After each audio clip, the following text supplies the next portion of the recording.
এত ছোট ছোট দেশ, জনসংখ্যা এইটুকু, তারপরেও তারা সেই বিশ্বকাপ খেলছে। কিন্তু আমরা এত জনসংখ্যার দেশ আমাদের ভারতবর্ষ, সেখান থেকে মানে 11টা প্লেয়ার আমরা পাঠাতে পারছি না। আমাদের দেশ কিন্তু বেশিরভাগটাই ক্রিকেট প্রধান দেশ। হ্যাঁ, ক্রিকেট আমরা পাচ্ছি, হ্যাঁ। কিন্তু ফুটবলে গিয়ে আমরা কেন পাচ্ছি না? হ্যাঁ, মেসি, রোনাল্ডো, নেইমার, যারা এতদিন ফুটবলকে অনেক কিছু দিয়েছে, সেই সব মহাতারকারা এবারের মতো শেষ বিশ্বকাপ খেলতে চলেছে। তুমি যে ব্র্যাকেটের কথা বললে, যে অনেক দলের মানে ফ্যানেরা দাবি করে যে আর্জেন্টিনাকে ফিফা সুযোগ করে দেয়, দুর্বল দলগুলোর সঙ্গে খেলিয়ে সেমিফাইনাল ফাইনালে নিয়ে যায়। মানে এইটা তুমি কিভাবে দেখো? বিশ্বকাপের মতো বড় মঞ্চ, যেখানে যেটাকে এই টুর্নামেন্টটাকে বলা হয় greatest show on the earth, goat, the greatest of all time, সেটাতে আমি মেসিকে রাখবো সর্বকালের সেরা প্লেয়ার, সেরা ফুটবলার। রোনাল্ডোকে আমি সেই জায়গায় রাখছি না, কারণ তার মধ্যে অ্যাসিস্ট করার প্রবণতা মেসির মতো না। যদি এরকম হতো যে মেসি রোনাল্ডো একই ক্লাবের হয়ে খেলছে, নেইমার যদি মানে বার্সেলোনা না ছাড়তো, তাহলে ব্যালন ড'র পেতো। নেইমার হচ্ছে যে the prince who never became king, একটা রাজপুত্র, সে কখনো রাজা হয়। বিশ্বকাপের মঞ্চে যে ফুটবল বুঝতে যে আমরা বুঝি, ব্রাজিল মানে ফুটবল, কেপ ভার্দে বলে একটা দল ছিল, সেই বিশ্বকাপে সে খুবই দুর্দান্ত পারফরমেন্স দিয়েছে। তাহলে সে তার মতো একটা দল, সে স্পেনের সঙ্গে ড্র করে, উরুগুয়ের সঙ্গে ড্র করছে, আরবের সঙ্গে ড্র করছে, সে ভালো খেলছে। হ্যাঁ, অবশ্যই সেই কোয়ালিফাই করবে। সে কোয়ালিফাই করে যদি আজ যদি সে আর্জেন্টিনার সামনে খেলে, তো সেটা তো আর্জেন্টিনার কোনো দোষ নেই। কি মনে হচ্ছে বিশ্বকাপ কে নেবে? ফুটবল মানে তোমার কাছে কি? মানে মেসির প্রতিপক্ষ হিসাবে তুমি রোনাল্ডো কিভাবে দেখো? মেসির সঙ্গে তুলনা করতে গিয়ে তার যে মেন বক্তব্য, সেগুলো তার আগের সবগুলোই তার প্রিয় ছিল। ব্যালন ডি'র প্রিয় ছিল, গোল্ডেন বুট প্রিয় ছিল, এমনকি তার ফুটবল মাঠে যে ফ্রি কিক ক্ষমতা, সেগুলো প্রিয় ছিল। কিন্তু এইগুলো যখন আস্তে আস্তে যখন মেসি তাকে কভার করে, রোনাল্ডো সম্ভবত 5টা ব্যালন ডি'র, 5বারে বর্ষসেরা, সেই জায়গা থেকে মেসি যখন সেই সংখ্যাটা 8বারে হয়ে যায়, সেটা কিন্তু তার ইচ্ছা ছিল যে আমি যখন ফুটবল ক্যারিয়ার শেষ করব, আমি সব জায়গায় বেশি গোল্ডেন বল নিয়ে থাকবো। সেই জায়গাটা কিন্তু এখন মেসির দাও। প্রাইস এখন তার, সে বলে যে ব্যালন ডি'র ক্রেডিবিলিটি সেটা নষ্ট হয়ে গেছে। ভালো না। হ্যাঁ, ভালো না, যে তার এখন মূল্য নেই। এত বড় গোলস করার, কিন্তু সবচেয়ে বেশি গোল্ডেন বুট এখন মেসির।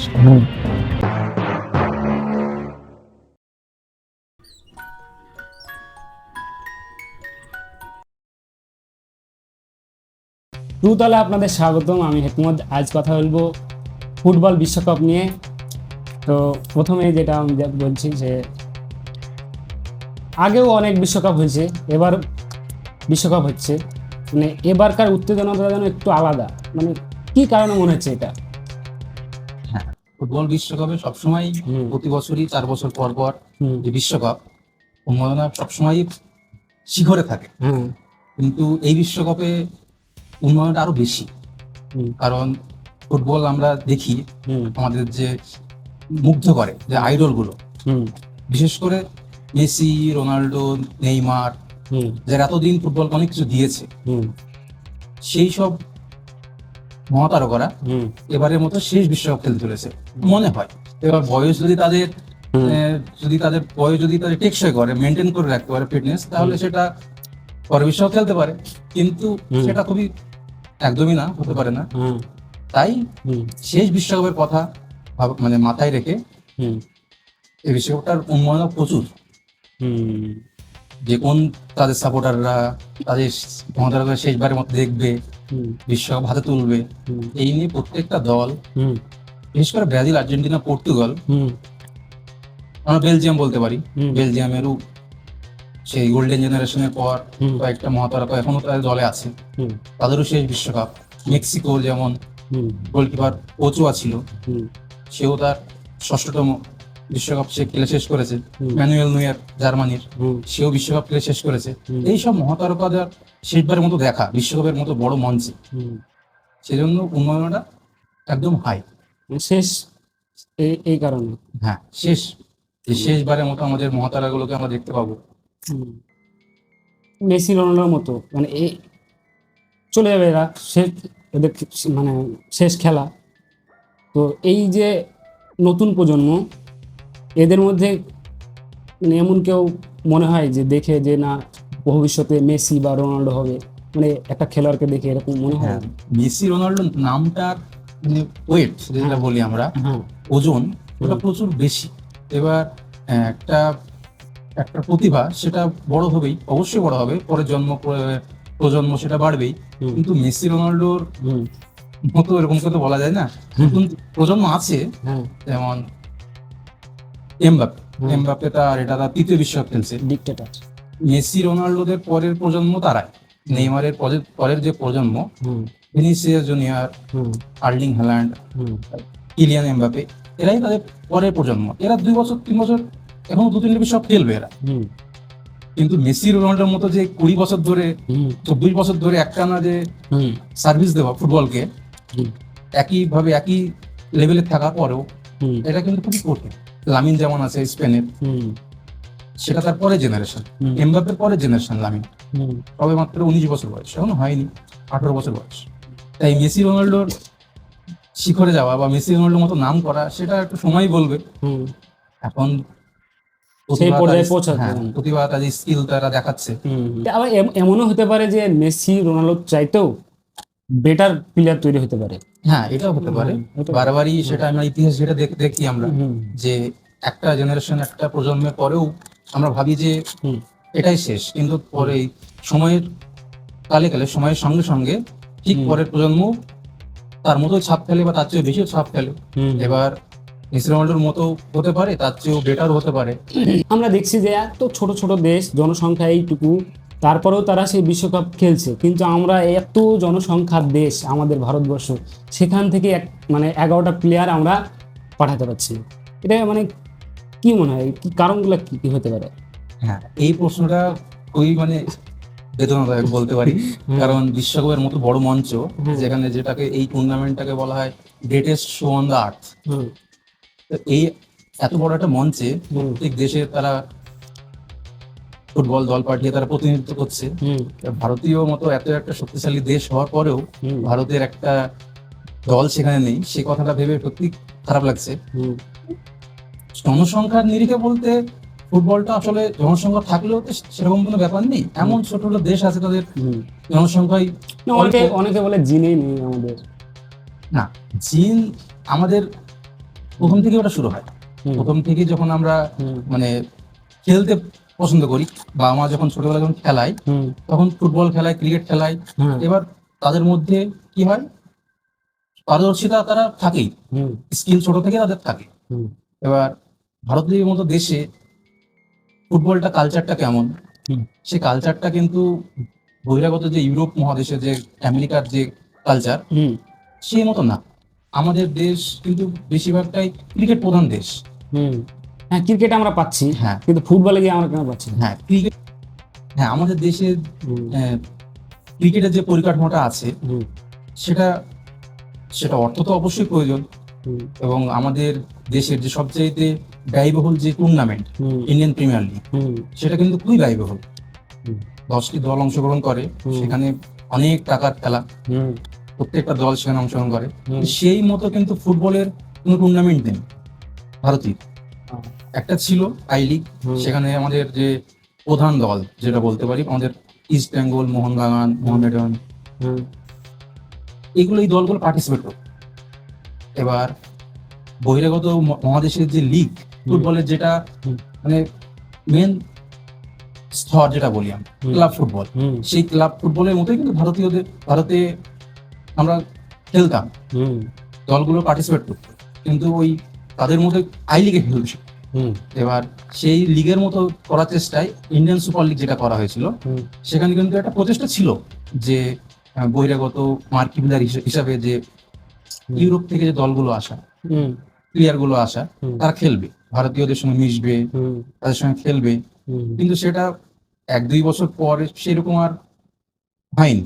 এবং তার সঙ্গে সঙ্গেও যে ভারতীয় প্রধান যে তিনটে দল তারাও কিন্তু ইন্ডিয়ান সুপার লিগে অংশগ্রহণ করেছে। সেক্ষেত্রে এদিকেও খেলাটা কিন্তু মূল যেটা আমাদের উদ্দেশ্য, সেই উদ্দেশ্য থেকে অনেকটাই কিন্তু সরে গিয়েছে। আচ্ছা, তাই তো। আর পরিকাঠামো যেটা ভারতীয়দের মধ্যে, সেটা ক্রিকেটে আমরা কি দেখতে পাই? ক্রিকেটে দেখতে পাই যে প্রতিটা স্টেটেই 2-3টে করে স্টেডিয়াম, 29টা রাজ্য, তার মধ্যে প্রতিটাই একটা একটা করে খুব সুন্দর প্রিমিয়াম স্টেডিয়াম। কিন্তু ফুটবলের ক্ষেত্রে আমার মনে হয় স্টেডিয়াম খোঁজা খুবই মুশকিল। সেরকম স্টেডিয়াম দেখতে পাই না। যে একাডেমি যেটা বলি, ইউরোপের যে আবহাওয়াটা ফুটবলের, সেখানে আমরা দেখি যে ছোট থেকেই কিন্তু তাদেরকে একাডেমিক ফুটবলার দেওয়া হয়ে যায়। তারা কিভাবে তারা প্রশিক্ষণ নেবে প্রত্যেকটা উচ্চশিক্ষিত কোচের মাধ্যম থেকে। কিন্তু এখানে ভারতে কিন্তু সেই পরিকাঠামোটা খুবই অভাব। ছোট থেকে যে কোচিং সেন্টার বা একাডেমি, এগুলো কিন্তু খুবই দেখতে পাওয়া যায়। নকআউট পর্ব শুরু হয়ে গেছে, এখন পর্যন্ত মানে সেরা ম্যাচ কোনটা মনে হচ্ছে দেখে? হ্যাঁ, এই বিশ্বকাপের গ্রুপ পর্ব শেষ হয়েছে। গ্রুপ পর্ব শেষ হয়ে এবারে দল 48টা দল। এবার প্রথম যে নকআউট স্টেজ, রাউন্ড অফ 32, সেখানে কয়েকটা ম্যাচ দেখার পরে যে ম্যাচ সবচেয়ে বেশি আকর্ষণীয় হয়েছে সেটা হয়েছে আগামীকালই হয়েছে, বেলজিয়াম আর সেনেগালের ম্যাচ। মানে 85 মিনিট পর্যন্ত মনে হয় 2-0 ছিল, তাই না? 2-0 ছিল। 86 মিনিট পর্যন্ত 2-0 ছিল। তারপরে সেটা গোল শোধ করার পর এক্সট্রা টাইম হয়। এক্সট্রা টাইমের শেষ মিনিটে বেলজিয়াম পেনাল্টি নিয়ে সেটা জয়লাভ করে। সেটা খুবই থ্রিলিং ছিল। মেসি যদি রিয়াল মাদ্রিদে খেলতো তাহলে কি আরো বেশি সফল হতো? মানে মনে হয় এটা কোথাও। হ্যাঁ, এই একটা প্রশ্ন। এটা আমরা মেসিকে তো শুধু বার্সেলোনাতে দেখেছি, আমরা বার্সেলোনাতে দেখেছি ছোট থেকেই তার পার্সোনাল ক্যারিয়ার তার গড়ে ওঠা। এবার সে যদি বার্সেলোনা থেকে যদি না থেকে যদি অন্য ক্লাবে খেলতো তাহলে তার সফলতা কতটুকু? সেটা মেসির ক্ষেত্রে আমরা দেখতে শেষ জীবনে দেখতে পেয়েছি। এখন যেমন সে ইন্টার মায়ামিতে খেলে আমেরিকা, তার আগেও সে প্যারিসে খেলতো। এবার ফুটবলের যে সাফল্য যেটা বলি সেটা হচ্ছে লিগ টুর্নামেন্ট। সেটা কিন্তু মেসি প্যারিসে দুবারই জিতেছে এবং চ্যাম্পিয়ন লিগে ব্যর্থ হয়েছে। নেইমারের সঙ্গে সুপার টিম থাকা সত্ত্বেও প্যারিস সে চ্যাম্পিয়ন লিগ যে শর্ত নেওয়া, সেটা সে একটু সাফল্য অর্জন করতে পারেনি। কিন্তু ইন্টার মায়ামিতে মেসি কিন্তু সাফল্য অর্জন করেছে। কারণ আমি দেখেছি যে মেসি যখন ইন্টার মায়ামিতে যায়নি তখন আমেরিকার মেজর সকার লিগ তো ফলো করা হয় না, তো খেয়াল রাখতাম যে দলে যাবে তার একটা রুমার্স ছিল। সেই দলটা এবার খোঁজ নেওয়ার জন্য দেখছিলাম। তারা শেষ 3-4টি সিজনে একদম মানে 15টা দল, ওদের অনেক ভাগ আছে, গ্রুপ এ গ্রুপ বি, তো পয়েন্ট এগুলো একদম নিচে। কিন্তু সেই থেকে মেসির যে মানে স্থান পরিবর্তন, ইন্টার মায়ামিতে যোগ দেওয়া, তারপরে সেই বছরে দেখতে পেয়েছি সে সাফল্য জিততে পারেনি শিরোপাটা, কিন্তু দ্বিতীয় স্থানে ইন্টার মায়ামিকে সে নিয়ে গিয়েছে। এটা কিন্তু খুবই ডিফারেন্স। দলটা ছিল কি আর মেসি যাওয়ার পরে দলটা কেমন হয়ে গিয়েছে? মেসি যাওয়ার পরে তারপরের বছরেই কিন্তু পরের সিজনেই কিন্তু ইন্টার মায়ামি যে সকার লিগ হয় সেটা চ্যাম্পিয়ন হয়। ইন্টার মায়ামিতে যাওয়ার পর মানে মেসির যে সাফল্য সেটাই তো বলছো? হ্যাঁ। আচ্ছা, তো মানে তোমাকে যদি জিজ্ঞেস করি আমি যে সর্বকালের সেরা প্লেয়ার তোমার কাছে কে, মানে মেসি আর রোনাল্ডো, কিন্তু আমি যেটা জানতে চাইছি যে যদি রোনাল্ডোও বলো তাহলে কেন, কিসের জন্য সেটা বলবা, যদি মেসিও বলো সেটার জন্য তুমি কিছু বলবে, আমার কেন মনে হচ্ছে? এটাই বেশ চর্চিত বিষয় যে ফুটবলের সর্বকালের সেরা কে। তো আমাদের যে জেনারেশন, সেই জেনারেশনে তো আমরা মেসি রোনাল্ডোকে দেখেছি। এর আগেও পেলে মারাদোনার জেনারেশন ছিল, সে খেলা আমরা দেখি না, কিন্তু তাদেরকে সর্বশ্রেষ্ঠ বলেই মানি। কিন্তু এই জেনারেশনে মেসি রোনাল্ডো এত বছর ধরে তারা একসঙ্গে খেলা, তাদের যে সাফল্য ব্যক্তিগত হোক বা দলগত হোক, এই সাফল্য দেখে আমরা বলি যে তার সেরা।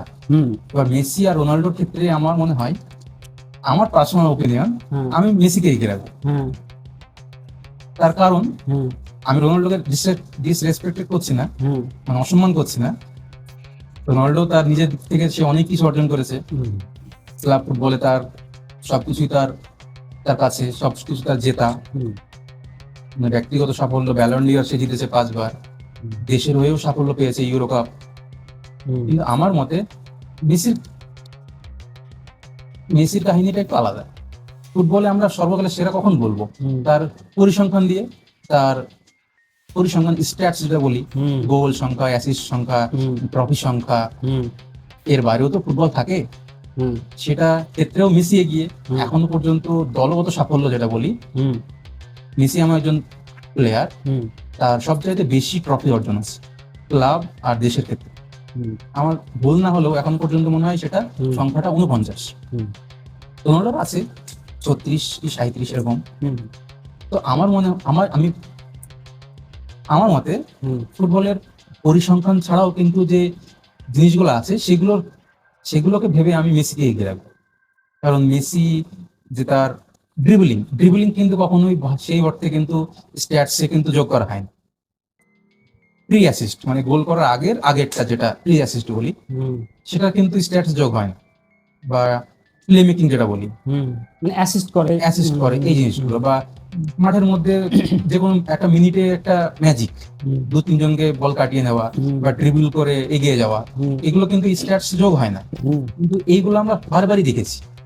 রোনাল্ডো ছিল, হুম রোনাল্ডো তার ইয়ং বয়সে সে খুব সুন্দর স্কিল দেখিয়েছে মানুষকে, হুম ভালো ভালো ফ্রি কিক নিয়েছে, লং রেঞ্জ শট যেটা বলি আমরা, হুম দূরপাল্লার শট, হুম সেটা সে রোনাল্ডো দেখিয়েছে। তার পায়ের শক্তি, হুম হেডে রোনাল্ডোর একটা গুণ ভালো, সে তার শরীরের সমস্ত অঙ্গ দিয়েই বলতে পারি, যেগুলো দিয়ে মানে লিগাল, হুম সেটা দিয়ে সে গোল করতে পারে। ব্যাক হিল বলো, হুম বাইসাইকেল কিক বলো, হেড বলতে পারো। হুম কিন্তু মেসি কিন্তু এগুলো মানে সমস্ত শরীর দিয়ে না হলেও চেষ্টা করে গিয়েছে, কিন্তু সেটা অনেক সাফল্য সে তার। আর হ্যাঁ আমি বলতে চাই হুম দুজনেই ভালো, হুম দুজন ফুটবলকে অনেক কিছু দিয়েছেন, কিন্তু যে গোট, যে গ্রেটেস্ট অফ অল টাইম, হ্যাঁ সেটাতে আমি মেসিকে রাখবো সর্বকালের সেরা প্লেয়ার, সেরা ফুটবলার। হুম রোনাল্ডোকে আমি সেই জায়গায় রাখছি না, কারণ তার মধ্যে হুম অ্যাসিস্ট করার প্রবণতাটা মেসির মতো না। হুম আর তার প্লে মেকিং যে ক্ষমতাটা, সেটা মেসি অনেকটা এগিয়ে। হুম নেতৃত্ব মানসিকতা রোনাল্ডোর আছে, হুম কিন্তু গোল স্কোর, যেটা গোল করার ক্ষমতা, সেটা কিন্তু রোনাল্ডোর আছে। তা আমি সেই দিক থেকে বলতে পারি যে গ্রেটেস্ট গোল স্কোরার যদি বলি আমি, তাহলে সেটা রোনাল্ডো। আর মেসিকে বলবো আমি গ্রেটেস্ট প্লেয়ার, কারণ ও সব দিক থেকেই পরিপূর্ণ। হুম। যদি এরকম হতো যে মেসি রোনাল্ডো একই ক্লাবের হয়ে খেলছে, কেমন লাগবে? এটা তো পুরো স্বপ্নের মতো, এটা স্বপ্নের মতো। দুটো সেরা তারকা যদি এক দলে খেলে, হ্যাঁ অনেকেই মত দিয়েছেন যে দুটো তারকা একই ক্লাবে, সেটা তাদের অহংকারের জন্য সেটা হয়তো হ্যাঁ সাফল্য অর্জন করবে না। হ্যাঁ কিন্তু আমার মনে হয় হুম যখন তারা টিমমেট হবে, সতীর্থ হবে, তাদের মধ্যে একটা বোঝাপড়া থাকবে, হুম যেটা আমরা দেখেছি। হুম। মেসি রোনাল্ডো দেখতে পাইনি, কিন্তু অনেক বড় মহাতারকাকে আমরা এক ক্লাবে বা দেশে হয়ে খেলতে দেখেছি। হুম তারা মিলেমিশে খেলেছে। হুম ব্রাজিলের কথাই বলি না কেন, হুম একসময় রোনাল্ডো, রোনাল্ডিনহো, কাকা হুম একসঙ্গে খেলেছে। হুম সবাই ব্যালন ডি'র জয়ী, হুম সবাই বিশ্বসেরা ফুটবলার। তো আমি মনে করি যে ক্লাব ফুটবলে হলেও হুম মেসিকে আর রোনাল্ডোকে একসঙ্গে দেখার যে আক্ষেপটা, সেটা থাকবে। নেইমার যদি মানে বার্সেলোনা না ছাড়তো, তাহলে ব্যালন ডি'র পেতো, হ্যাঁ অর্জন করতে পারতো এটা। হ্যাঁ, নেইমার কথাটা বলাই অনেকটা আমি আবেগপ্রবণ, কারণ হুম আমরা মেসি রোনাল্ডো বলি, হুম। কিন্তু মেসি রোনাল্ডোর পরে যে তৃতীয় নামটা আসে, হুম সেটা নেইমারের নামই আসে। হুম কারণ তার খেলা দেখিয়ে মানুষকে হুম এত ভালোবাসা দিয়েছে, মানুষ তাকে, হুম তার খেলা দেখে মানুষ এত তাকে ভালোবাসা দিয়েছে, হুম জিনিসটা খুব ভালো লাগে। এবার নেইমারের ক্ষেত্রে বলা হয় কি, নেইমার হচ্ছে যে hmm the prince who never became king, যে একটা রাজপুত্র, সে কখনো রাজা হয়নি, হুম কিন্তু সে রাজা হওয়ার একদমই দোরগোড়ায় ছিল হুম যখন সে বিশ্বের সেরা ফুটবল ক্লাব বা সেরা লিগা ছিল, যখন লা লিগাতে বার্সেলোনা ছিল, তখন সে দু তিনটে ভালো মৌসুম পার করেছে। হুম এইবার এই মুহূর্তে তার যে আমি বলতে পারবো ডিসিশনটা ছিল যে নেইমার যে বার্সেলোনা ছেড়ে চলে যাবে তার যে সিদ্ধান্তটা, তারপরে যে মানে ইনজুর হয়ে যাওয়া, এগুলাও তো মানে যদি যদি ইনজুর না হতো আমার মনে হয় একটা সেই হ্যাঁ যে কথাটা বললাম যে রাজপুত্র কখনো রাজা হয়নি, সেটা তার তো প্রতিভার কোনো কথা হবে না। তার মতো স্কিলফুল প্লেয়ার আমরা কমই দেখেছি, এবং তার যেটা সবচেয়ে বাধা হয়ে দাঁড়িয়েছে সেটা তার কোনো সতীর্থ না, কোনো ক্লাব না, কিছুই না, তার চোট, নিজের চোট, তার যে ইনজুরি যেটা সেটাতে সে খুব অনেকটা পিছিয়ে গিয়েছে। মানে ফুটবল দেখতে গিয়ে মানে এরকম কোনো মুহূর্ত আছে যে তুমি কেঁদে ফেলছো আবেগে এরকম? এরকম এরকম অনেক মুহূর্তে আছে যেগুলো খুবই ইমোশনাল, যেগুলোতে আমি আবেগপ্রবণ হয়েছি। তার মধ্যে প্রথম একদম আমি যখন ফুটবল খেলা দেখা শুরু করি তখন 2012-13 এই সময়, তারপরেই তো বিশ্বকাপ, তো তখন আমি খেলা দেখতে শুরু করেছি। বিশ্বকাপ যে 2014 বিশ্বকাপ, সেই বিশ্বকাপের ফাইনাল হারাটা আর্জেন্টিনার জন্য, সেটা আমার খুব কষ্ট দিয়েছে, মানে মন খারাপ। এবং তারপরে যে তার ব্যর্থতা, ইন্টারন্যাশনাল ফ্লপ যেটা বলে, তার দেশের হয়েছে খেলতে পারে না। 2015 কোপা আমেরিকা, 16 কোপা আমেরিকা, তারপরে তার যে অবসর নেওয়া, অবসর থেকেও ফিরে আসা, 18-17 সালের দলটা একদমই শেষ হয়ে গিয়েছিল। কারণ মানে ল্যাটিন আমেরিকার যে কোয়ালিফায়ার যেটা হয়, সেখানে কিন্তু আর্জেন্টিনা খুবই পরিস্থিতি খারাপ ছিল। তারপরে অনেক সতীর্থ, কোচ, মেসিকে আবার পুনরায় ডাকার ফলে শেষ ম্যাচে ইকুয়েডরের সঙ্গে সে হ্যাটট্রিক করে আবার তার দলকে 18 বিশ্বকাপে যোগ্যতা অর্জন করিয়ে দিয়েছিল। এবং সেখানেও দলটা জানতাম কেমন দল, কেমন পারফরমেন্স হবে, সেটা আমরা জানতাম। তারপরে যে মেসির যে পুনরুত্থান, যে 19 সালে যে কোপা আমেরিকাতে ব্রাজিলের কাছে সেমিফাইনাল হারা, সেই সময় কিন্তু মেসি তার সতীর্থদের পেয়ে গেছিল, যে পরে জেনারেশন সেই দলটাকে আবার নতুন করে তৈরি করা, মানে একসঙ্গে একই টানা প্রায় 40টা মতো ম্যাচ আনবিটেন আর্জেন্টিনা। এখনকার যারা প্লেয়ার আমরা বলি, Leandro Paredes, De Paul, Emiliano Martinez, Lo Celso, Di Maria তো সঙ্গে আছে, দিবালা। তো এই যে একটা গোল্ডেন টিম, সেই টিমকে নিয়ে যখন আবার আমাদের মধ্যে একটা সম্ভাবনা তৈরি হচ্ছে যে জিততে পারি।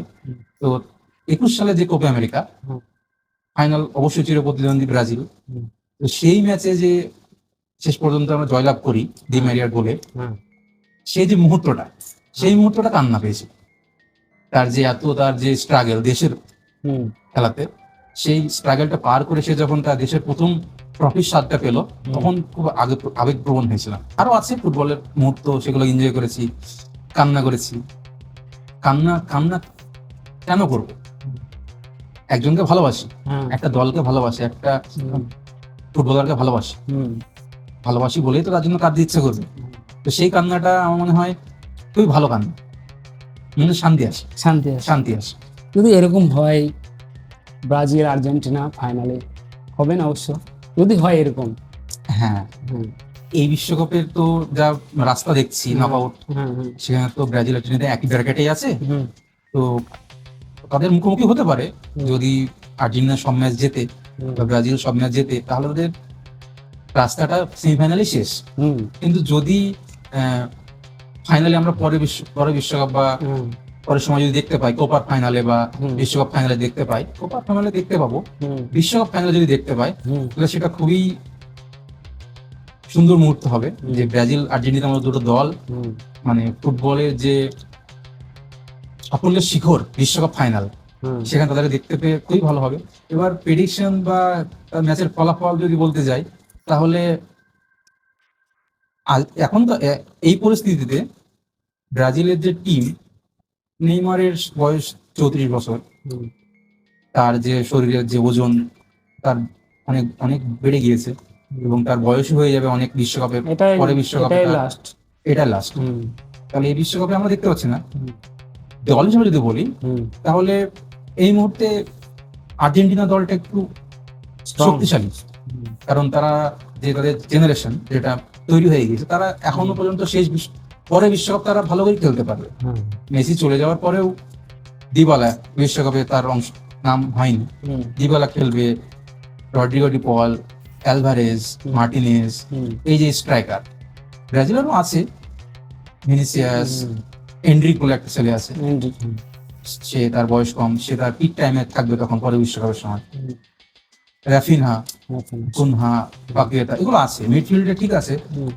মিডফিল্ডে যেটা প্রবলেম ব্রাজিলের ক্ষেত্রে আমি দেখতে পাচ্ছি, সেটা তার যে ক্যাসিমিরো, সে তো অনেকদিন ধরে ব্রাজিলের সার্ভিস দিচ্ছে, সে শেষ এক বছর প্রায় দলে ছিলই না, কিন্তু তাও পরিস্থিতি খারাপ বলে তাকে আবার ফিরিয়ে নিয়ে আনা হয়েছে।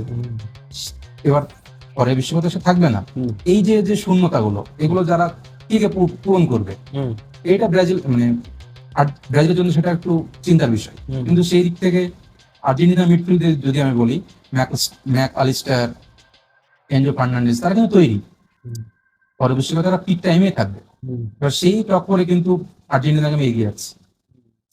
এইদিকে দীর্ঘ 24 বছর তো মানে ব্রাজিল কোনো মানে কাপই পায়নি। মানে হ্যাঁ, বিশ্বকাপের মঞ্চে যে ফুটবল বুঝতে যা আমরা বুঝি, ব্রাজিল মানে ফুটবল, কিন্তু শেষ কয়েকটা বিশ্বকাপ প্রায় 22 বছর, 22-24, হ্যাঁ এরকম 24 বছর, প্রায় 24 বছর কিন্তু বিশ্বকাপের মঞ্চে ফাইনালে একবার দেখেছি আমরা, তারপরেও কিন্তু বিশ্বকাপে কিন্তু ব্রাজিলের ব্যর্থতা এই রিসেন্ট বিশ্বকাপগুলো।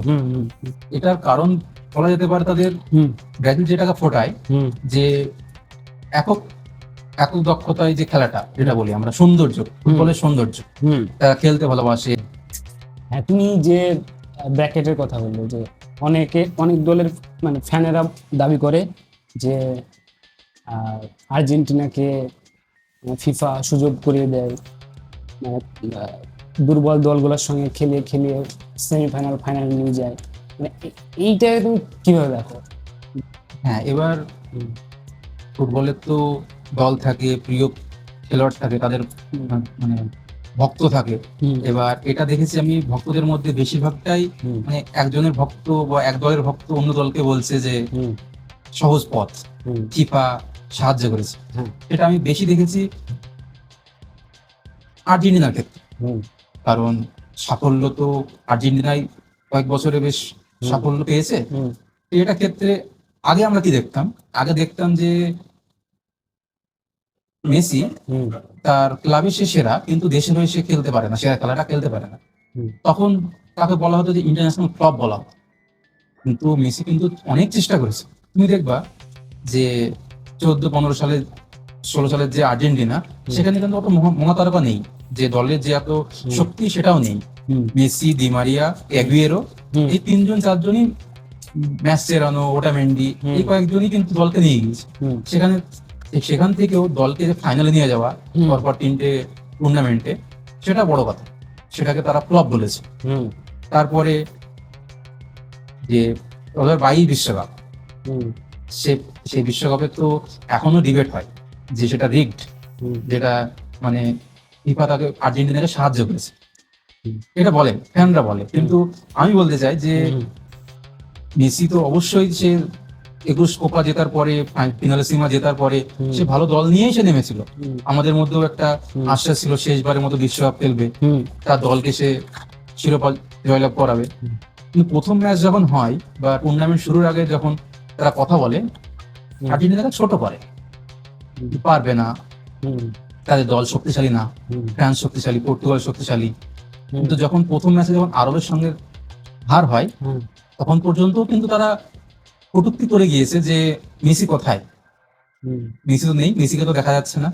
প্রথম ম্যাচ হারার পরে, পরের ম্যাচে যখন সে কামব্যাক করে মেক্সিকোর বিরুদ্ধে, খুবই গুরুত্বপূর্ণ একটা ম্যাচ, সেখানে কিন্তু মেসি একটা গোল করে, একটা অ্যাসিস্ট করে কিন্তু দলকে জিতায়। তারপর থেকেই মেসিদের যে রান, যে দৌড়টা, সেটা শুরু হয়। তারপর থেকেই সবাই বলতে শুরু করে যে কাজটা সহজ, ফিফা তাদেরকে কাজটা সহজ করে দিয়েছে। কিন্তু একটা ম্যাচের আগেই বলতো এটা মেসিকে খুঁজে পাওয়া যাচ্ছে না, কিন্তু এখন সবাই বলছে যে ফিফা মেসিকে সাহায্য করেছে। আর এই বিশ্বকাপের কথা বলতে গেলে বলি যে গ্রুপ যেগুলো ভাগ করা হয়েছে, গ্রুপ যেটা ফিক্সচার হয়েছে, সেটার একটা নিয়ম আছে, যে কটা দল পার্টিসিপেট করে, যেখানে ড্র হয়, গ্রুপের যেটা ড্র হয়, সেখানে তারা সবাই উপস্থিত থাকে।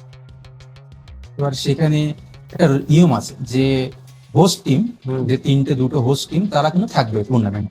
তারা একটা আলাদা আলাদা যে ব্র্যাকেটে যে থাকবে। দেশ মানে হোস্ট করছে, আমেরিকা, মেক্সিকো, কানাডা, এরা তাদের আলাদা আলাদা ব্র্যাকেটে থাকবে। তার সঙ্গেও ফিফা র্যাঙ্কিং এর যে 8টা দল বা 10টা দল, এবার তো 12টা গ্রুপ হয়েছিল, তাহলে 9টা দল, ফিফা র্যাঙ্কিং এর 9টা দল, তারা কিন্তু একই গ্রুপে থাকবে না, তারা সবাই আলাদা আলাদা গ্রুপে থাকবে। এরপরে তাহলে প্রথমে র্যাঙ্কিং হয়েছে, তাদেরকে ভাগ করা হয়েছে, তারপরেও ভাগ করা হয়েছে যেভাবে যে একই কন্টিনেন্ট মহাদেশ অনুযায়ী, মানে একই মহাদেশের টিম মানে একই গ্রুপে থাকবে না। যেমন ইউরোপের যে র্যাঙ্কিং ওয়াইজ সে থাকবে না, প্রথমে থাকতে পারেনি। একটা গ্রুপে যদি একটা 7 নম্বর র্যাঙ্কের দল হয়, সে যদি আমেরিকা মহাদেশের হয়, তাহলে তার গ্রুপে ইউরোপ মহাদেশ থাকবে, আফ্রিকা মহাদেশ থাকবে, এশিয়া মহাদেশ থাকবে। এইভাবে গ্রুপগুলোকে ভাগ করা হয়েছে। এবার এইভাবে গ্রুপগুলো ভাগ করার সময় যেগুলো শক্তিশালী, যেগুলো র্যাঙ্কিং দল, তারা অবশ্যই তারা সুবিধা পেয়েছে, কারণ র্যাঙ্কিং এর সময় র্যাঙ্কিং এর তো দল তারা পায়নি। এবার তারপরে যে আগে থেকে সেটা ঠিক থাকে যে গ্রুপ স্টেজ এর প্রতি গ্রুপ থেকে দুটো করে টিম পরের রাউন্ডে যাবে। এবার সেখানে কিন্তু প্রথমে থেকেই ব্র্যাকেট থাকে। এবার সেখানে কোন দল কোয়ালিফাই করছে আগে থেকে ঠিক থাকে। গ্রুপ এর ফার্স্ট আর গ্রুপ সি এর থার্ড, সে তারা মুখোমুখি হবে। এবার আগে থেকে এগুলো ফিক্সড থাকে। এগুলো এই ফিক্সড এর মতোই যদি খেলা হয়, তাহলে সেটা ফিক্সড মানে রিগড হতে পারে। কিন্তু যে এই যে একটা গ্রুপ, যেটা এইচ গ্রুপ, যেটা সম্ভবত যেখানে উরুগুয়ে ছিল, স্পেন ছিল, মানে আরব ছিল, কেপ ভার্দে বলে একটা দল ছিল, সেই বিশ্বকাপে সে খুবই দুর্দান্ত পারফরমেন্স দিয়েছে। তাহলে সে তার মতো একটা দল, সে স্পেনের সঙ্গে ড্র করে, উরুগুয়ের সঙ্গে ড্র করছে, আরবের সঙ্গে ড্র করছে, সে তো ভালো খেলছে, হ্যাঁ অবশ্যই সেই কোয়ালিফাই করবে। সে কোয়ালিফাই করে যদি আজ যদি সে আর্জেন্টিনার সামনে খেলে, তো সেটা তো আর্জেন্টিনার কোনো দোষ নেই। কি মনে হচ্ছে বিশ্বকাপ কে নেবে? হ্যাঁ, এখনো পর্যন্ত যেটা খেলা দেখলাম, গ্রুপ স্টেজ বা নকআউট ম্যাচ যেগুলো দেখলাম, মানে খাতা কলমে শক্তিশালী বলতে পারি, বা খেলা দেখে যেটা বুঝেছি, যে টপ ফোর আমার মনে হচ্ছে যে ফ্রান্স থাকবে। তারপরে ও গ্রুপ থেকে ফ্রান্স থাকছে। আমার মনে হয় যে 4টে দল আমার মনে হচ্ছে ফ্রান্স, স্পেন, আর্জেন্টিনা, ইংল্যান্ড। এই কটা দলই আমি দেখতে পাচ্ছি। ব্রাজিলের কোনো চান্স নেই। ব্রাজিলের চান্স মানে টপ ফোরে নাই, তাই তো? টপ ফোরে না। এবার মানে নকআউট ম্যাচে তো বলা যায় না, সেটা আমার ব্যক্তিগত মত। নকআউট ম্যাচে দুজনেই 50। তুমি দেখবে যে এমনটা না যে গ্রুপ স্টেজে ম্যাচ বা ফ্রেন্ডলি ম্যাচ, নকআউট ম্যাচে কিন্তু আলাদা একটা প্রেশার থাকে। এই যে নকআউট ম্যাচগুলো, এগুলোতে কিন্তু নার্ভ কন্ট্রোল করার খেলা, সেখানে কোনো দলই কিন্তু মানে অ্যাডভান্টেজ নেয়। হ্যাঁ, এর আগে দেখেছি মানে ব্রাজিল মানে খেলছে, মানে বিপরীতে যে দল আছে সে ডিফেন্স করে চলে যায়, মানে দু একটা কাউন্টার অ্যাটাক করছে, দিয়ে গোল দিয়ে দিয়েছে। হ্যাঁ, এইগুলো মানে মুহূর্তের মধ্যে এই যে আগের দিন আমরা যে খেলাটা দেখলাম, ফ্রান্স আর সুইডেন, ফ্রান্স অবশ্যই সে ভালো খেলেছে, 3-0 সে জিতেছে। কিন্তু তুমি দেখবে যে প্রথম 45 মিনিট কিন্তু তারা কিন্তু ফ্রান্সে কিন্তু আটকে রেখেছে, কিন্তু শেষ মুহূর্তে হাফ টাইমে যাওয়ার আগে তারা একটা গোল খেয়ে নেয়। তারপরে যে তাদের মনোবলটা, সেই মনোবলটা কিন্তু একটা গোল খাওয়ার পরে কিন্তু নকআউট ম্যাচে কিন্তু অনেকটাই নিচে নেমে যায়। এবার সেই জায়গা থেকে ফ্রান্সের মতো শক্তিশালী দল, তারা তো সুবিধা অর্জন করবেই, সুবিধা নেবেই তারা, সেই সুবিধাটা কিন্তু তারা নিয়েছে। মানে যদি নেইমার ইনজুরিতে মানে না পড়তো, মানে চোট না হতো, এত মানে অনেকবার ইনজুর হয়েছে, এইটা যদি না হতো, তাহলে নেইমার কি মানে সর্বসেরা মানে প্লেয়ার হতো? তার নিজের যে তার শক্তি যদি বলি, স্কিল বলি, প্রতিভা বলি, ট্যালেন্ট, সে জায়গায় কিন্তু নেইমার কিন্তু একদমই উপরে, সবারই উপরে। মানে যেটা বলি আমরা যে ড্রিবলিং ব্যাপারটা, সেই ড্রিবলিং এ কিন্তু যদি 1-to-1 যদি কোনো মানে মার্কিং এ যদি কোনো প্লেয়ার থাকে, তাহলে কিন্তু এই জায়গায় কিন্তু নেইমার একদমই কিন্তু এগিয়ে। যে তার সামনে যদি কোনো ব্যক্তি থাকে, কোনো ফুটবলার থাকে, তাহলে কিন্তু একটু দক্ষতায় সে কিন্তু কাটিয়ে নিয়ে যেতে পারে, এই ক্ষমতা তার আছে। তারপরে তার যে বল রাখার ক্ষমতা, বলকে নিয়ে জাদু দেখানো, pass control, free kick, penalty, সব থেকে কিন্তু নেইমার কিন্তু নিজেকে খুব উচ্চ জায়গায় নিয়ে গিয়েছে। সেই জায়গা থেকে তার বাধা হয়ে দাঁড়িয়েছে চোটটা। ইনজুরিটা, সেই সেটা যদি না থাকতো তাহলে কিন্তু সে হতো সর্বকালের সেরা হতো। তার ক্লাব সাফল্য তো আছেই, চ্যাম্পিয়ন লিগ তো আছেই, তার সঙ্গে সঙ্গে তার যে ব্রাজিলের যে এত বছরের তার যে ট্রফি ক্ষরতা, সেটা কিন্তু নেইমার ভরিয়ে দিত।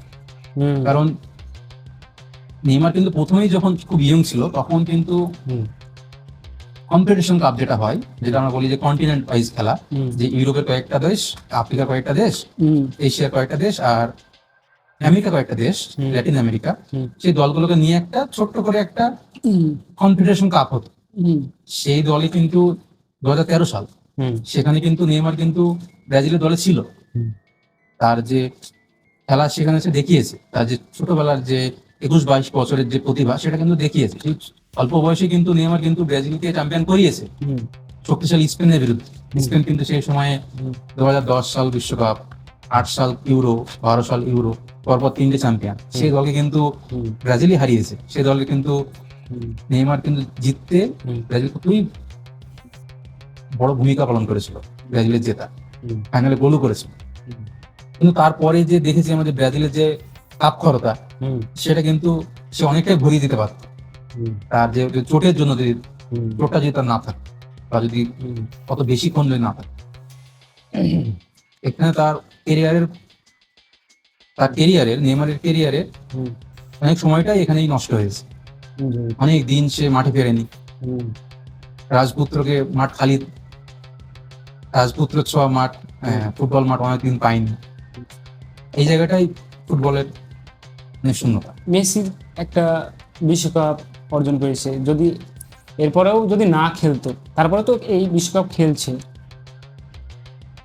একটা কাপ সে পেয়েছে, মানে একটা অর্জন। তারপরে যদি রিটায়ার নিয়ে নিত, তাও ফ্যানেদের কিছু মনে হতো না, না আমাদের একটা কাপ দিয়েছে। হ্যাঁ, এই ব্যাপার। হ্যাঁ, কারণ সেই জায়গা থেকে কিন্তু পর্তুগাল এখন পর্যন্ত একটা কাপ পায়। রোনাল্ডো এবার লাস্ট ওয়ার্ল্ড কাপ, অনেকেই বলছে লাস্ট ওয়ার্ল্ড কাপ, মানে যে পর্তুগালের ফ্যানও না সেও চাইছে যে, আমি দেখছি এরকম যে না, রোনাল্ডো একটা কাপ পাক শেষ খেলা। মানে বয়স তো রোনাল্ডো অনেক মানে বেশি হয়ে গেছে, মনে হয় 41। সেই জায়গা থেকে সবাই বলতে চাইছে যে লাস্ট ওয়ার্ল্ড কাপ, এবার কাপটা রোনাল্ডো পাক। তুমি কি চাইছো? এবার আমি মেসি ভক্ত, এবার সেই দিক থেকে আমি মেসিকে এগিয়ে রাখতে চাইবো। এবার তারা দুজন ফুটবলকে এত কিছু দিয়েছে, ফুটবলও তাকে তো ফিরিয়ে দেওয়ার কিছু কথা। তো সেই দিক থেকে মেসি কিন্তু তার পুরো ক্যারিয়ারটাই ক্লাব পর্যায়ে হোক বা দেশ পর্যায়ে হোক, সে কিন্তু ফুটবলটা কমপ্লিট করে নিয়েছে। তার যেটা স্বপ্ন ছিল ছোট থেকেই, যে এর আগেও কিন্তু সে বিশ্বকাপের সেরা ফুটবলার হয়েছে, কিন্তু সে ট্রফিটা তুলতে পারেনি বিশ্বকাপ। এটা কিন্তু সে 22 সালে সে কমপ্লিট করেছে। সেই দিক থেকে রোনাল্ডো, পর্তুগাল রোনাল্ডো কিন্তু অনেকটা নিজের দক্ষতাই কিন্তু ইউরোকাপ জিতিয়েছে 16 সালে, কিন্তু ইউরোকাপ আর তো বিশ্বকাপ সমান নাই, বিশ্বকাপ আলাদাই। এবার সেই বিশ্বকাপটা পর্তুগালের নেই, রোনাল্ডোর ট্রফি ক্যাবিনেটে নেই, সেটা তাকে চাই, মানে তার ইচ্ছা। এবার ফুটবল বিশেষজ্ঞ বা ফ্যানরা বা সমর্থকরা দেখতে চাই তাদের প্রিয় তারকার হাতে ফুটবল বিশ্বকাপ, এটা তারা চাইবে। আমার যেটা মানে পয়েন্ট অফ ভিউ, সেটা সে নিজের যদি সে ভালো পারফরমেন্স করে, যদি যোগ্যতা হয়, সে যদি তার দলকে জেতায়, তাহলে সেটা খুবই ভালো জিনিস। নেইমার যদি বার্সেলোনা না ছাড়তো, তাহলে কি ব্যালন ডি'অর পেতো? হ্যাঁ, এটা মানে ফুটবলের আমরা তো দেখেছি যে খেলা দেখে তো মুগ্ধ হয়েছে নেইমারের, মেসি রোনাল্ডোর মুগ্ধ হয়েছে, কিন্তু তাদের যে পারফরমেন্স, পরিসংখ্যান, সেই নিরিখে যে বর্ষসেরা বা বিশ্বের সেরা ফুটবলার যে একটা পুরস্কার ব্যালন ডি'অর, সেটা ফ্রান্স ফুটবল দেয়, সেটা কিন্তু প্রত্যেকটা ফুটবলারই কিন্তু ডিজার্ভ, মানে চাই যে সে জিততে চায়। সেক্ষেত্রে নেইমারকে আমরা দেখতে চেয়েছিলাম যে ব্যালন ডি'অর হাতে রাজপুত্র থাকবে, কিন্তু তার যে সেরা তার সিজন মরশুম, সেটা ছিল 14-15 সাল। সেবার যে এমএসএন ত্রয়ী যেটা বলি আমরা, মেসি, নেইমার, সুয়ারেজ, সেই ত্রয়ী কিন্তু বিশ্বের সমস্ত যে রেকর্ড, যেটা ফরওয়ার্ডদের যে রেকর্ড, গোল করার ক্ষমতা, অ্যাসিস্ট করার ক্ষমতা, সেটা কিন্তু তাদের দখলেই আছে, মেসি, নেইমার, সুয়ারেজ। তো সেই ক্যাম্পেনে নেইমার কিন্তু খুব ভালো পারফরমেন্স করেছে। তার চ্যাম্পিয়ন লিগে তার 14টার মতো গোল ছিল, 14টার মতো গোল ছিল।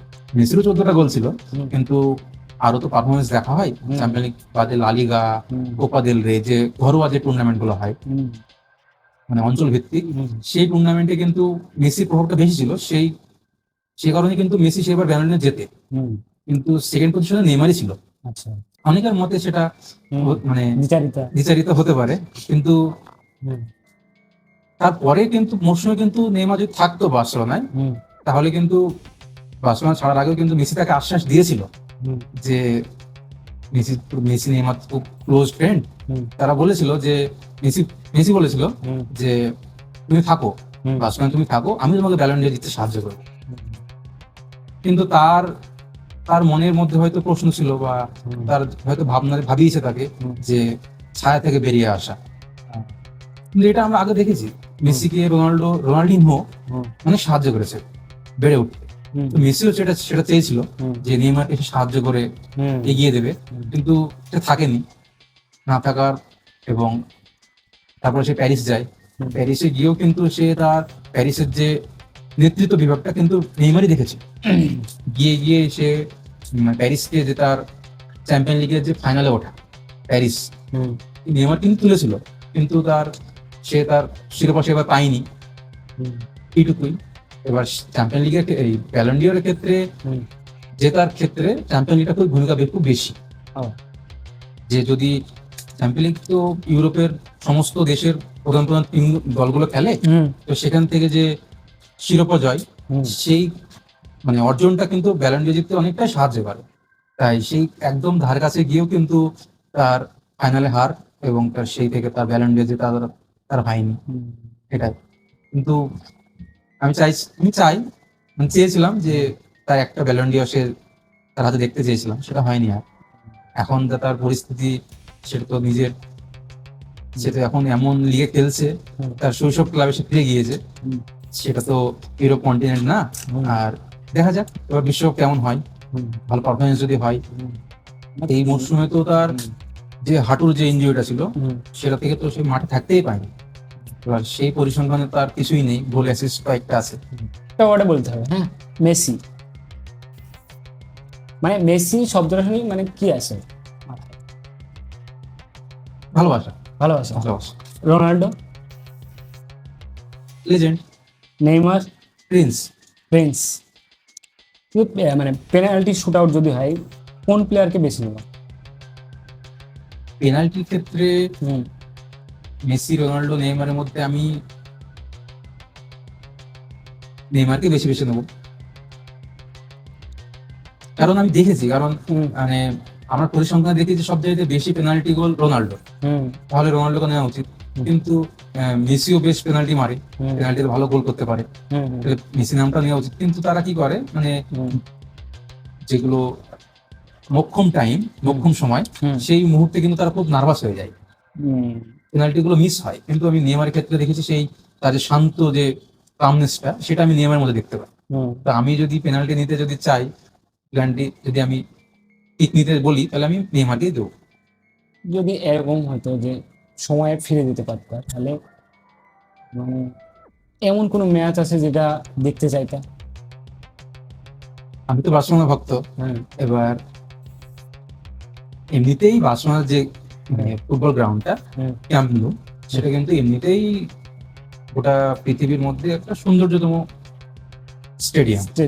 এবার সেখানে মেসি খেললো এতদিন ধরে, প্রিয় দল বার্সেলোনা খেলে। তো আমার ইচ্ছা যে বার্সেলোনা ক্যাম্প নিয়ে যাওয়ার, গিয়ে আমার খেলা দেখা খুব ইচ্ছে। তার যে আবহাওয়াটা, যে তাদের যে কাতালানদের যে ফুটবল আবেগটা, সে আবেগে একবার সাক্ষী হওয়ার খুব ইচ্ছে। মেসি না রোনাল্ডো? মেসি। ব্রাজিল না আর্জেন্টিনা? যে ভার, যেটা ভালো না খারাপ? ভার, এটার পজিটিভ মানে ভালো গুণও আছে, খারাপ গুণও আছে। অনেক সময় দেখি আমরা যেগুলো ইনস্ট্যান্ট যেগুলো ডিসিশন, সেগুলো ফুটবলের ক্ষেত্রে ভারে অবশ্যই সেটা পরিষ্কার দেখা যায়। কিন্তু আমি যেটা অন গ্রাউন্ড যেটা রেফারি আছে, আমি তার ডিসিশনই আমি বেশি মানবো। তাই সেইগুলো অনেক ডিসিশন কি হয় যে খেলার যে রিদিম থাকে সেই রিদিমে খেলাটা চলতে চলতে যখন সেটাকে ভেঙে দিয়ে যখন ধারে নিয়ে যাওয়া হয় সেই ডিসিশনটা আমার খুব নেগেটিভ লেগেছে। আর আমি চাই যে ডিসিশনগুলো হোক রেফারির হোক। আর এখন অনেক ডিসিশন আছে যেগুলো খুবই ক্রিটিক্যাল, সেগুলো হয়তো রেফারির চোখে পড়েনি, সেগুলো হয়তো ভার দিয়ে দেখা যায়। এরকম যদি বলা হয় যে তোমার স্বপ্নের একটা একাদশ বানাও, মানে তোমার ইচ্ছে মতো একটা টিম বানাও, কাকে কাকে রাখবা? হ্যাঁ, এটা আমি এর আগেও আমি ভেবেছি যে আমার স্বপ্নের একাদশ কি হবে। তো ফুটবলে তো আমি প্রায় 12-13 থেকে দেখছি। তার আগের খেলা তো আমি সব হাইলাইট দেখেছি, তাদের তো খেলা আমি দেখতে পাইনি, নাম শুনেছি। তো তাদের আমি বাদ দিচ্ছি। আমার জেনারেশনের যে সেরা একাদশ, সেই সেরা একাদশে আমি গোলকিপার হিসেবে রাখবো বুফনকে, ইতালির বুফন। তারপরে যে আমার ফরমেশনটা হবে 4-3-3, গোলকিপার থাকবে, ডিফেন্ডার থাকবে 4টে, তাদের মধ্যে থাকবে সের্জিও রামোস, সে থাকবে সেন্টার ব্যাক, আর একটা থাকবে যে ম্যাসচেরানো, আর্জেন্টিনার জেভিয়ার ম্যাসচেরানো সেন্টার ব্যাক। লেফট ব্যাকে থাকবে জর্ডি আলবা, আর রাইট ব্যাকে থাকবে ড্যানি কারভাহাল, রিয়াল মাদ্রিদ। আর মিডফিল্ডে আমি রাখবো, আমার জেনারেশন কথা বলছি, মিডফিল্ডে রাখবো ইনিয়েস্তা, টনি ক্রুস, আর সার্জিও বুস্কেটস। আর আপফ্রন্টে রাখবো মেসি থাকবেই, মেসি থাকছে, লেফট উইঙ্গার আমি রোনাল্ডোকে রাখবো, রোনাল্ডোকে রাখবো। আচ্ছা, কারণ তার সেন্টার ফরওয়ার্ড তো গোল করার ক্ষমতা আমার দলের প্রয়োজন হবে। আচ্ছা। আর রাইট উইঙ্গে রাখবো আমি নেইমার। ফুটবল মানে তোমার কাছে কি? ফুটবল এমন একটা শব্দ, সেটা মানে ফুটবল এক কথায় বলতে গেলে মানে তোমার কাছে, আমার কাছে ফুটবলটা অ্যাকচুয়ালি তোমার কাছে কি? মানে ভালোবাসা বলতে পারি, এক কথায় ভালোবাসা। এক কথায় ফুটবল তোমার কাছে ভালোবাসা। কারণ আমরা প্রতিনিয়ত দিন যাপন করি, দিনে অনেক সময় আমাদের কাজ থাকে, সেই কাজগুলো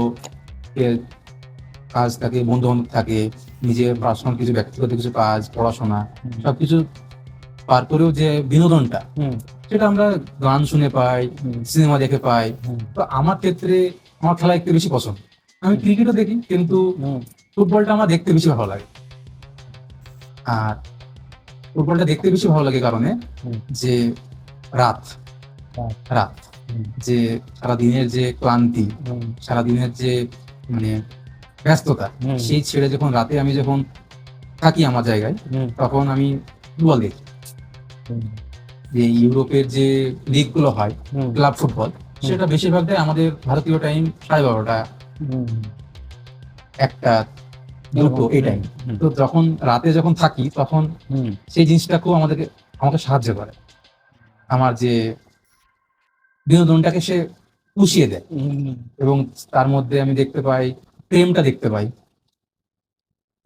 পাই, যুদ্ধটা দেখতে পাই, ঠিক আছে। তার যে ক্লাস, ছাত্র, শিক্ষক, কোচ, ফুটবলারদের আমি সেটা দেখতে পাই। তারপরে যে মানে কেমিস্ট্রি ব্যাপারটা, ফুটবল মাঠে যে সতীর্থ হয় তাদের মধ্যে যে বোঝাপড়া, ঠিক আছে। তারপরে মানে একসঙ্গে হয়ে যে থাকা, তারপরে যে এইসব জিনিসগুলোকে খুবই বিনোদন করে। তাই ফুটবলটা আমার কাছে এক ধরনের ভালোবাসা। তুমি মেসির ফ্যান, মেসিকে ভালোবাসো, কিন্তু তার উল্টো দিকে রোনাল্ডোকে তুমি মানে কিভাবে দেখো তার প্রতিপক্ষ হিসাবে, মানে মেসির প্রতিপক্ষ হিসাবে তুমি রোনাল্ডো কিভাবে দেখো? হ্যাঁ, মেসির কথা বললেই তো একসঙ্গে 100তেই কিন্তু রোনাল্ডোর নামটাই আসে। কারণ তারা ফুটবলকে এত কিছু দিয়েছে তারা। তো আমার প্রিয় মেসি, কিন্তু এবার মেসির তুলনায় রোনাল্ডোকে আমি ফুটবলার হিসাবে যথেষ্ট তাকে রেসপেক্ট করি আমি। কারণ তার যে মেসির যেটা বলি আমরা, যে মেসির ক্ষেত্রে তার যে গড গিফটেড যে ট্যালেন্টটা, সেটা কিন্তু মেসির প্রথম থেকেই আছে। তার মেসিটা আলাদা ব্যাপার, তার গ্রোথ হরমোন থেকে বেড়ে ওঠা সেটা আলাদা ব্যাপার। কিন্তু রোনাল্ডোর ক্ষেত্রে কি হয়, তার যে মানে যে যেখান থেকে সে উঠে এসেছে, তার যে ফুটবলের কেরিয়ার শুরু ম্যানচেস্টার ইউনাইটেড থেকে, তার যে মানসিক শক্তি, তার যে ফিটনেস, এই জিনিসটা তাকে আমার খুবই তাকে সম্মান জানাতে ইচ্ছা করে। তার এত বছর ধরে তার নিজেকে গুছিয়ে রাখা, ঠিক রাখা, শরীর ঠিক রাখা, বিশ্বকাপের মতো মঞ্চে এখনো পারফরমেন্স করছে। কিন্তু তার ব্যক্তিগত কিছু আচরণ আছে, সেগুলোকে আমার সেগুলো পছন্দ হয় না তার বিষয়ে। তার মধ্যে বিতর্ক বিতর্ক রোনাল্ডোর সঙ্গে বেশি মানায়। বিতর্ক রোনাল্ডোর সঙ্গে বেশি মানায়, যুক্ত। মেসির ক্ষেত্রে আমরা তত বেশি বিতর্ক দেখতে পাই না, কিন্তু রিসেন্ট যে ইন্টারভিউ গুলো আমরা দেখি সেখানে কিন্তু সে কথা বলে বারবারই ইন্টারভিউ দেয়, কিন্তু তার কথার কোনো মিল থাকে না। মানে একবার বলে এক কথা, আরেকবার বলে এক কথা।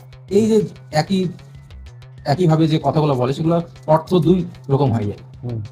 সেই জিনিসগুলোকে আমার পছন্দ নয়।